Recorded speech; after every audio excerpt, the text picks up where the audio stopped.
నల్గొండ జిల్లా మునుగోడులో ఏర్పాటు చేసిన చాకలి ఐలమ్మ జయంతి వేడుకల్లో ఎమ్మెల్యే కోమటిరెడ్డి రాజగోపాల్ రెడ్డి పాల్గొని పూలమాలలు వేసి నివాళులర్పించారు. వీరనారి చాకలి ఐలమ్మ నేటి తరానికి ఎంతో స్ఫూర్తిదాయకమని ఎమ్మెల్యే కొనియాడారు.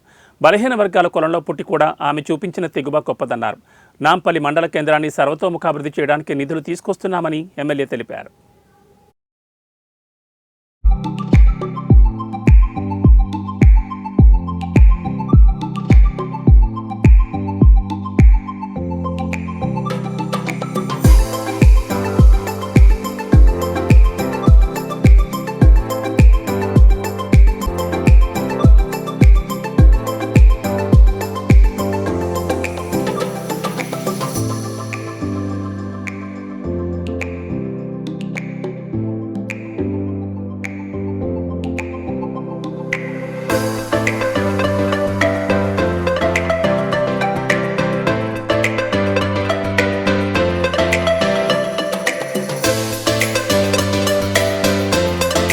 ఇంపార్టెంట్ అంటే తప్పకుండా వస్తా అని చెప్పి నేను రావడం జరిగింది.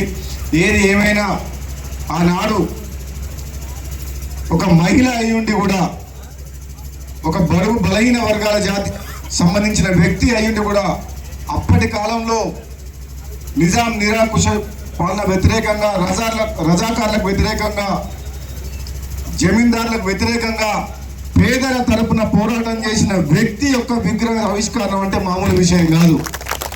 ఎందుకంటే అటువంటి కార్యక్రమంలో పాల్గొనడం నిజంగా ఈరోజు నేను అదృష్టంగా భావిస్తున్నా.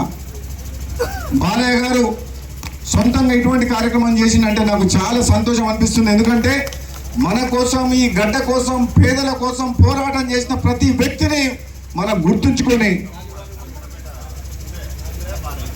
ఇంకెవరు వెంకటపేట చంద్ర ఎక్కడుండు కానీ ఒక మంచి కార్యక్రమం చేసిండు. ఎందుకంటే మన కోసం, ప్రాంతం కోసం, పేదల కోసం, ప్రజాస్వామ్యాన్ని కాపాడుతందుకు